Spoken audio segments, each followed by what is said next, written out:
Hi everyone, we're back. This is the Artis with Ivy Reiss, and today my special guest is Michelle Hillyard.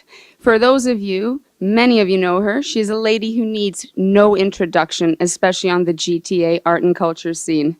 Michelle is a spoken word poet, member of the Burlington Slam Project 2018 team. She is a workshop coordinator for the Mississauga Writers Group and a board member on Spoken Word Canada. In 2018, she won the Marty Award for Best Emerging Literary Artist. Today, we're going to be talking about autism, awareness versus acceptance. But first, Michelle's going to perform her groundbreaking piece for us called A Note to My Younger Self. Everyone, please welcome Michelle.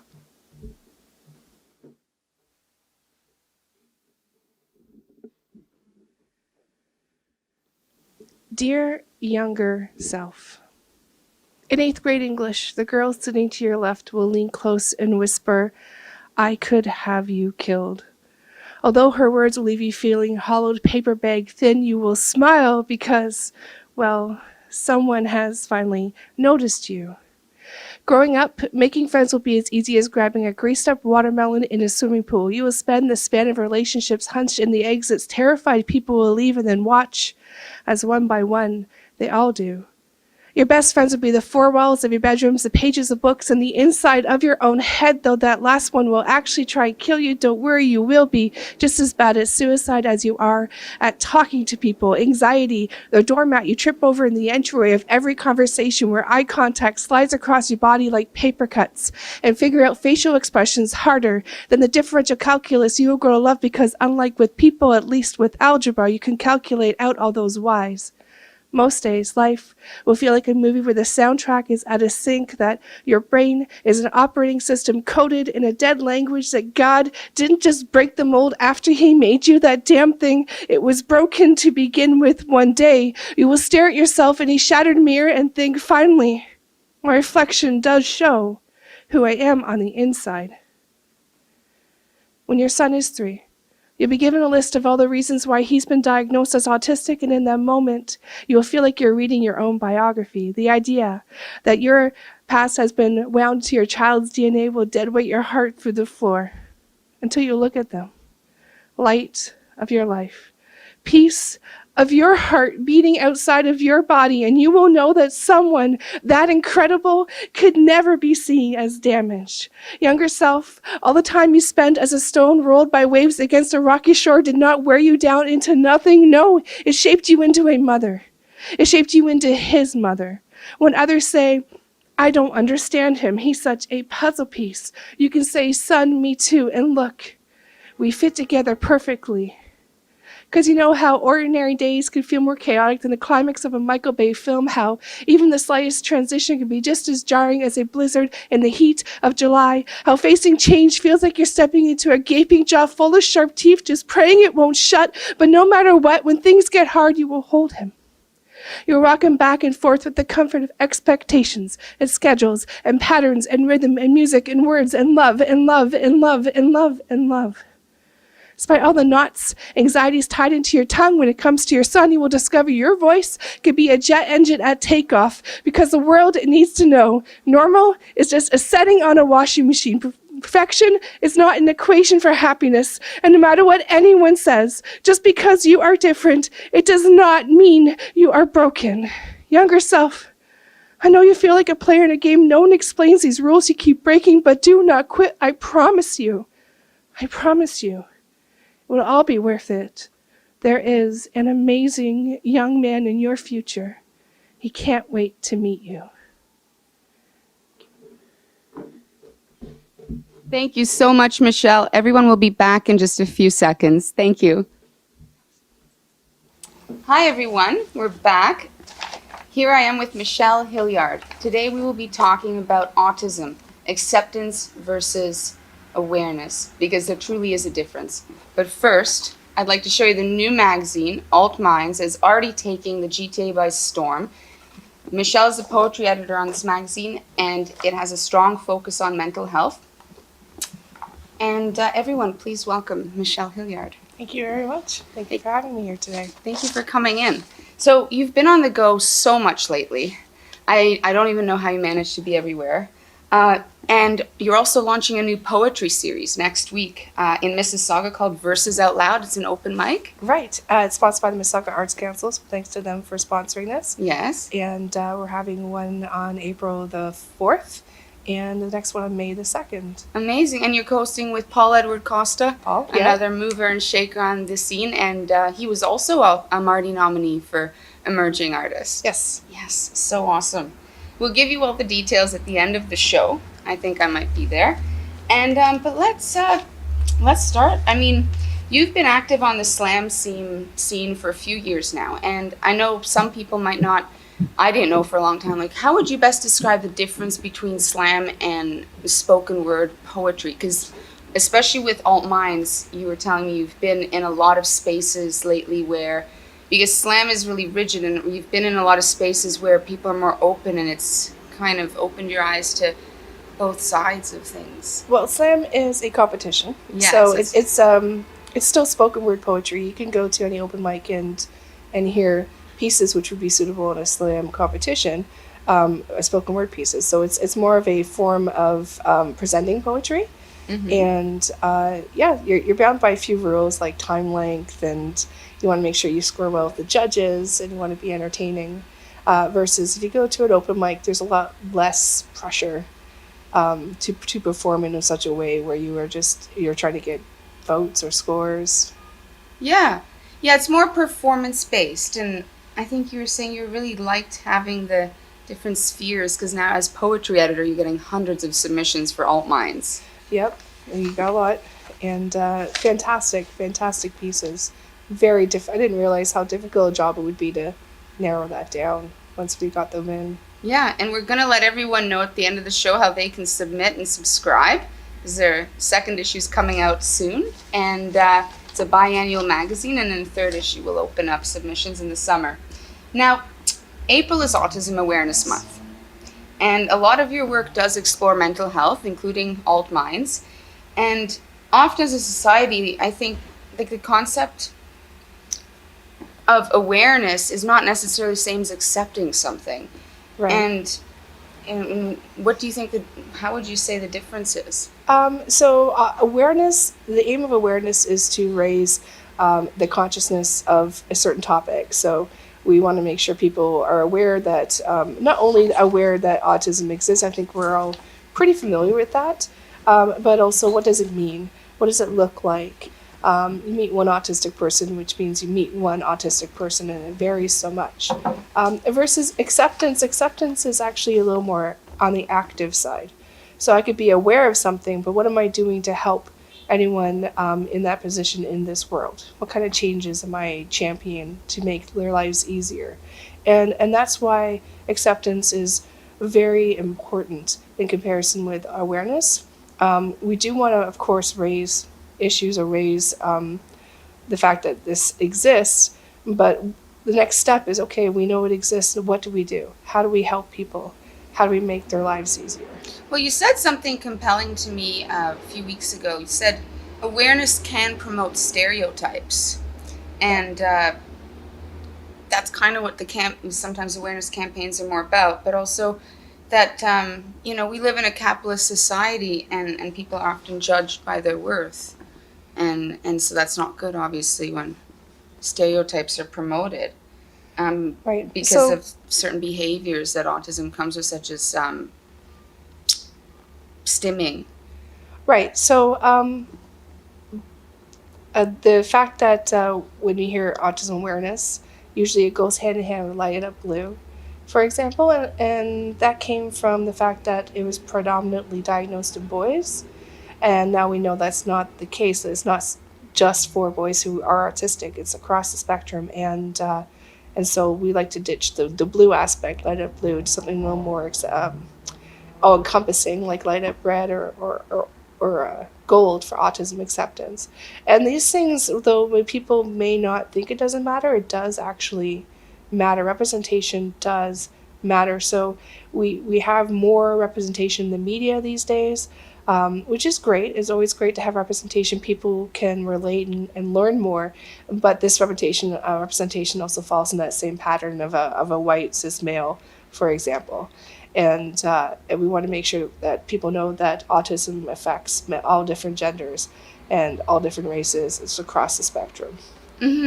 Well, I think it's important because you've taught me a lot in the last few weeks. And, it's when we pathologize behaviors as a society, like certain things are seen as negative, but certain things are seen as positive. And so if someone can kind of like roll off baseball stats, like that, that's really cool. But then we all get an overload of stimuli. And so how would you talk about what when we roll off baseball stats and things like that? And Right. So yeah. there tends to be a certain set of behaviors that are considered acceptable, or a normal range of behaviors that we as a society have said, okay, this is an acceptable range. And anything that falls outside of that range would be considered wrong or broken or needs to be fixed.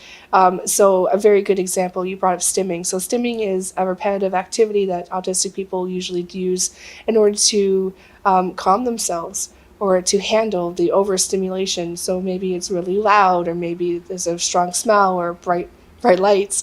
And so what an autistic person may do is utilize a stim method, like maybe the rock, back and forth, for example, is a very common one. And people will say, well, we need to make sure that they stop doing that. We need to have them fit in, change their behavior. But those kind of stimming, as long as it's not actually harming yourself, it really actually is a benefit for the person, because it is a coping, calming mechanism. If I was sitting in a meeting and that person across me starts bouncing their leg, that too is a repetitive behavior that people do. And it's seen as normal. Which is seen as normal, right. Or even tapping their fingers or chewing on the end of a pen, anything like that. We understand the concept that it's acceptable for someone to employ a repetitive behavior in order to manage themselves. But once you start drifting out of what you normally, quote unquote, see. Normally seen a certain culture. Exactly. Then it becomes, it has to be something that's different and needs to be changed or stopped. As opposed to that, we can try to be more accepting of the fact that this person's going to behave differently. It doesn't actually imply that there's anything wrong with them, or that there's anything that's wrong that comes attached with the behavior. And so that's, to me, where that line between awareness and acceptance lies. Awareness, I know that person's stimming, right? Yes. But that's part of autism, and we need to stop autism. Versus acceptance, okay, I know that person's stimming, I'm just going to, learn on my behalf just to ignore it and just let them be. And that would be acceptance. Right. And I think it's fair to say that everyone has a threshold for stimuli overload. This is why earplugs exist and all that. And that's really what it is. It's a really busy society. And, with the acceptance, what you're saying right there, where does the line start and end? And in your poem that you note to my younger self, you say, just because you're different does not mean you are broken. Right. That's one of my favorite lines to say. And it's a line that I'm saying because I needed to hear that for a lot of my life. And I'm hoping that the people who need to hear that hear it as well. Really, really take that in. It's not just a re-examination of yourself, but also of others. How am I also holding these biases against other people's behaviors? Maybe I'm making judgments and they're making judgments on my behavior as well. And we got to remember that there's not that those lines of the normal behavior, the range is just arbitrarily set by us as a society. And maybe we have to restart thinking these lines that we've set up and say, well, maybe that's not too abnormal. Maybe it's just an extension of normal. Let's move it out. Let's be more accepting of how other people act and behave. Yeah. And you said something a moment ago that really struck me. When the difference between acceptance and awareness again. And AutismSpeaks is one of the largest awareness campaigns out there. Right. And you were telling me recently that one of the sayings among people with autism, am I saying it correctly? Because there's you can say people with autism, you can also say autistic people. Okay. Which is a more preferred one, though? So there's been many polls done amongst the autistic community, and the majority of people do prefer autistic as opposed to a person with autism. Okay. But or autistic individual? Sure, yeah. Okay. But you won't go wrong. You're not misstepping by saying person with autism. But you can always just also ask people what they prefer as well. If you're talking to someone who is autistic, and see what they say. Everyone has their own preferences. Well, that was just a little learning experience for me, and I think it's important. Well, again, when we're talking about acceptance, it's important to know these things. Mm-hmm. And so, back to the Autism Speaks, you were saying that autistic individuals have a saying within the community that what is the saying? It was quite compelling. Autism Speaks doesn't speak for me. Yeah. Right. So year after year, we see publicized breakdowns of how Autism Speaks is actually spending its money. It's the largest fundraiser out there. Mm-hmm. And they tend to present autism as something that needs to be cured and fixed, and they don't spend a lot of their revenue actually helping autistic people. It's more researching cures, researching ways that it's almost to eliminate autism from the society, from the world, as opposed to let's support autistic people and integrate them and integrate them, because they have a lot to offer. Just because this is your line, I mean, it's true though. Just because someone is not very good at making eye contact all the time does not mean they are not a valuable member of society. So this goes into both awareness and acceptance. Awareness would be like, okay, I know a person who is autistic doesn't like to make eye contact, or it's difficult. That's an awareness. But the acceptance part of it would be, okay, I've got someone standing before me, they're not making eye contact. Well, how do I feel about that? How am I perceiving that? People who don't make eye contact are usually perceived to be ignoring someone, or it's disrespectful or rude, or that they're being deceitful. Mm-hmm. And they've actually tried to roll this out more and more amongst the policing community to say, if someone is there in front of you and not making eye contact or is making repetitive motions or noises, it doesn't mean that they're lying. It doesn't mean that they may be intoxicated. It could be just that they're autistic and this is part of their normal behavior. Now, you have some staggering facts actually on in regard to police brutality whether they're mishaps or not, but just in regard to police brutality in general, the staggering facts, I think it's something like 40% of people have mental illness. So 40% of the people that police have killed in this country, according to some reports that were done by the CBC, 40% were mentally ill or had a mental illness. That number jumps up to 70% if you take into account people who are challenged with addictions as well. So that goes to say that a large majority of the people who are in encounters with police and are getting injured or killed by police have some sort of pre-existing medical condition there, which would impact how their interaction goes. And how they're perceived, and obviously police officers are members of our society. And so there's new training coming into effect, though, and I think you said that St. John's Ambulance has a new course now. Oh, crisis training, yeah, yes, which would be fantastic. Absolutely. Talk a little bit about that, because there's... I don't know too much about it, but from a first aid perspective, we tend to focus on, can I bandage you up? Can I get you to the hospital? CPR, right? But we don't have any... there's not so much focus on crisis intervention. But a lot of places, a lot of police units are actually starting to bring in crisis intervention, which is great, which means that if a person contacts them, I know in Peel, for example, there's a program that there's a separate line where they'll send out plainclothes officers and a crisis team to go handle the situation or the potential crisis, mental health crisis, as opposed to sending police. So in an effort to de-escalate a situation and to handle it appropriately. Yeah, I mean, I think even a normal individual, anyone who's encountered by a police force is going to exhibit, anxiety in itself. So it's good when you're not sending a force to de-escalate a situation. Right. I have a poem, it's called Escalation. It deals with the fact that, we have a police armed officer showing up in a situation. It kind of... pouring gas on an open flame kind of makes it a worse situation in these cases, potentially. So I'm really encouraged whenever I see these programs pop up in the news being reported on. Like I saw in Hamilton, I know there's one in Peel, I think there's one in Toronto, I saw in Saskatoon getting training. So I'm just hoping to see more of that in the future. Yeah. Absolutely. I want to come back to what you said as to Autism Speaks for a moment, and then that leads us into a few other things here. But when you talked about Autism Speaks, you did point out, and I mean, I was blown away just understanding that there is a difference between awareness and acceptance. And you pointed out that this organization focuses on essentially eradicating or trying to find a cure for autism. And that really, when you think of the autistic community, and you're told that, it needs to be eradicated, that's not going to make you feel any better or feel like you even want to tell people you have autism or anything, is the way I'm looking at it. Right. So it's even recently when I was dealing with one of my children's doctors, they offered me genetic testing if I was to get pregnant again, which was a little concerning. If it came back positive, what would you do? What would people do in that situation, right?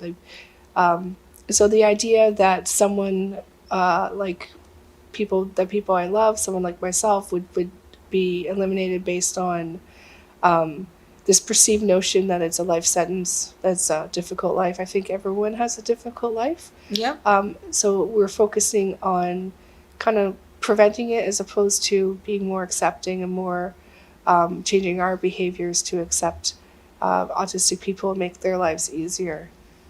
Yeah, absolutely. You have a really great quote.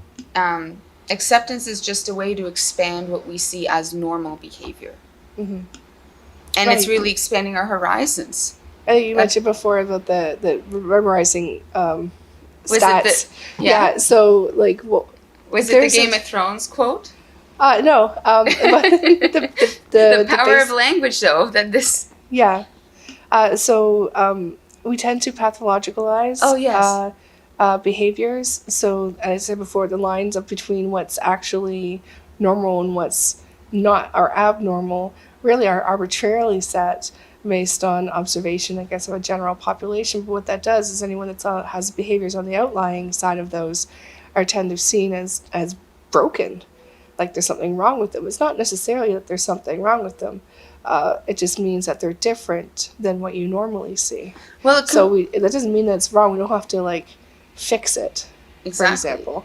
And something else that's really common in the autism community is something called happy hands, or when someone's happy, they'll flap their hands, for example. And a lot of the therapies that they do these days is to keep their hands still and quiet. Really? And and in the grand scheme of things, it's considered abnormal behavior when it's just, normal people get excited. And I clap my hands when I'm excited. So it's just the frequency that it's being done, but still, do we really need to stop that behavior when it's an expression of who they are and how they act, as opposed to being something that's actually harmful that you might want to concentrate on? Yeah, well, I think when any type of behavior that's natural is suppressed, that's not necessarily a good thing. But what you're saying really resonates with me. I think many, for at least I could say 2 decades, I think, when autism first maybe made it into Hollywood movies, things like that, it's often portrayed as someone who has a very particular memory and they're, really particular with a certain thing they can, and it's kind of cool, but they can remember something, perfectly.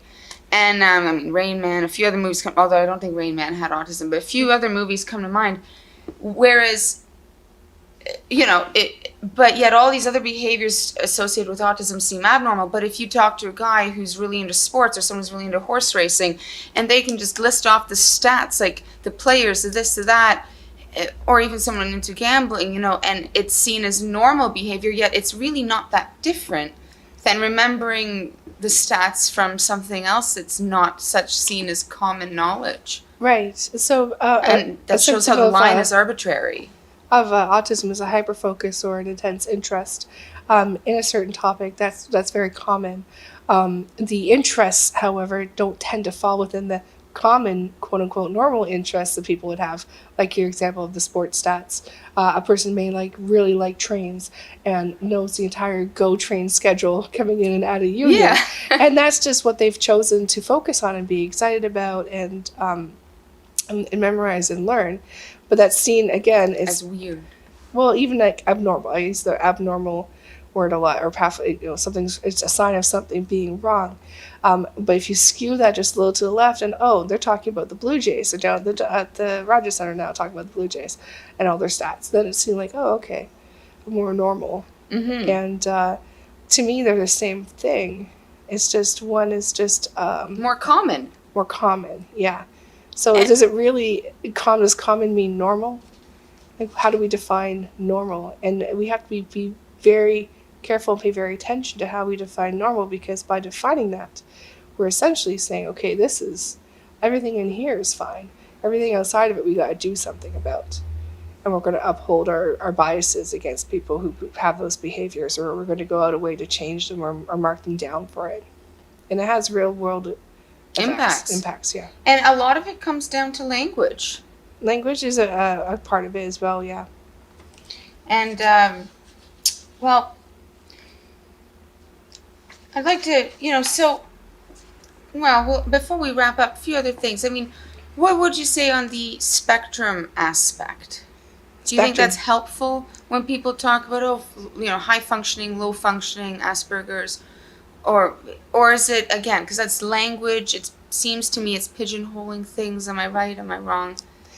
So people tend to categorize an autistic person on a spectrum that really they think runs from low functioning to high functioning, and how they define someone as low functioning versus high functioning really depends on how that person behaves in a society, whether or not we can use it. So I could see someone who isn't verbal, is nonverbal, doesn't speak, may communicate in other ways, but because they're nonverbal, I'll categorize them as low functioning. Mm-hmm. But even though they may have many other strengths in many other areas, versus someone who is able to speak, but maybe has their emotional regulations on the low side. So the concept of one size fits all, low to high functioning, really is erroneous. We're all multifaceted.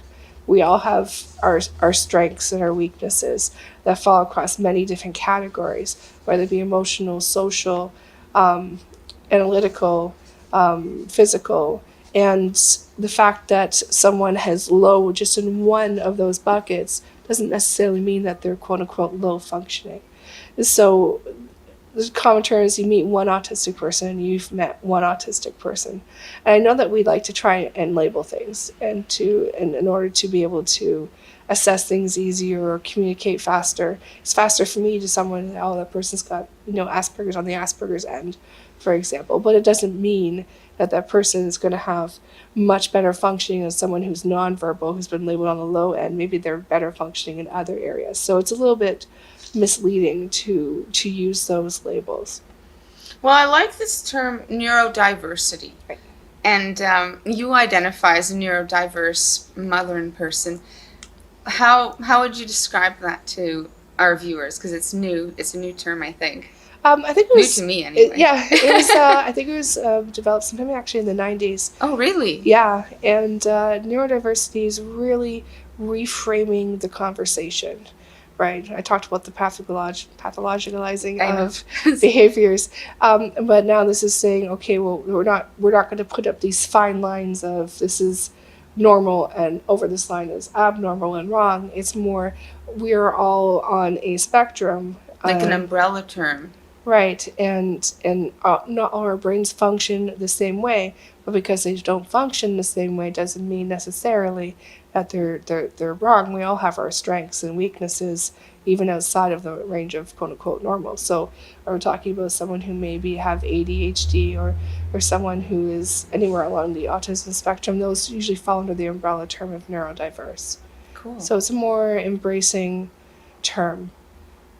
I like that. We're all that kind of on that spectrum. May help eradicate the term normal and help promote acceptance just across all areas.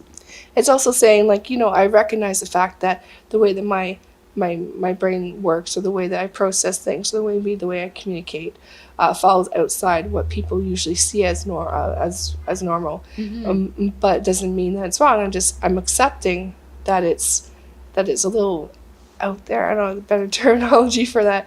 That it's a little different from what most people may have, but that Right. doesn't make it wrong or not right or like Right. it needs to be corrected or changed. Right. It's more the term itself isn't coined by doctors to say something's wrong. It's It to will say be it's eventually. embracing. It's a more embracing term.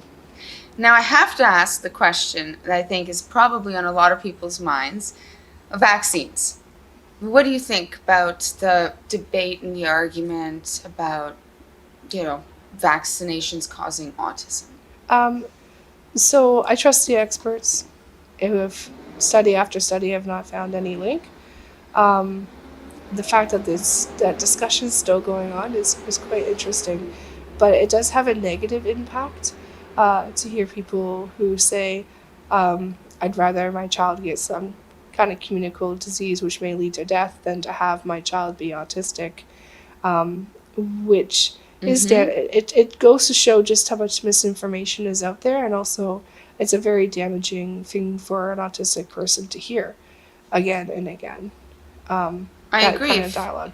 Well, it's sending the message that someone would rather choose not having a child over having a child with autism. Yeah, potentially, yeah. And mentioning that, and also the diseases. I mean, measles has had a resurgence, and I heard a piece on the CBC probably about 4 weeks ago, and about someone was talking about their 5-year-old who wasn't vaccinated and nearly died from the measles, and they were really grateful that the child had made it through. But I mean, the consequences can be absolutely devastating, and so I think pro-vaccination. I'm okay with saying that. So what else? I mean, obviously you're an incredible woman. This magazine is gorgeous. It launched in fall 2018. Yeah. And it has visual art, poetry, short stories. I will try to hold it up for the viewers. This was the inaugural issue. And people can submit online. We're going to put the information online in a few moments and on the screen for you. But now, the second issue has a theme, interception. The second issue's theme is intersection. Mm-hmm. And then our next issue's theme is going to be flight, and that's going to be in the fall. So we produce this twice a year, one in fall, one in spring. We are just closing for submissions on the 31st of this month. 2 days from now. 2 days, awesome. And then we Your inbox is going to completely crash. We've received over 100 submissions of poetry alone, which is staggering, but also amazing response, amazing poetry, and the people that trust us with their words take it very, very seriously. The aim of the magazine is to give a space and a voice to people who want to talk about mental illness, want to talk about how it affects their lives, the goods and positives, the bads, and Intersection gives a chance for them to talk about how it interacts potentially with other aspects of their lives as well. So I'm very excited for this issue to come out. We're launching in May. And if anyone's interested in actually submitting or in our launch party or for future editions, we can subscribe to our newsletter. We'll send you all the information. You can look at altmindsliterarymagazine.com. Yeah, altmindsliterarymagazine.com. And we're also going to put Michelle Hillyard's information. She's got Facebook, Twitter, of course, and an incredible website, the Great Right North.com. .com, and that should be on your screen. You can see videos of her performances there, including a note to my younger self again, and other videos from competitions she has won. And submissions for the third issue will reopen in June, July 2019. And you also pay your contributors, which is really awesome. And subscribe online, check out the magazine, sign up to the newsletter. Alt Minds is the magazine. And thank you so much for tuning in. And one more thing, if you want to catch Michelle live, she will be featuring at Shabby Sheer on the 30th of April. At the Transact Club. Yeah. At the Transact Club. Again, find her on Facebook and you'll stay up to date on everything, or check out the Artis magazine events page. We list over 100 events in the GTA, and Shabby Sheer, and all the others are on there. Thank you so much for tuning in. Michelle Hillyard, everybody. Thank you so much for joining us. Thank you very much for having me. Thank you, and we'll see you next month.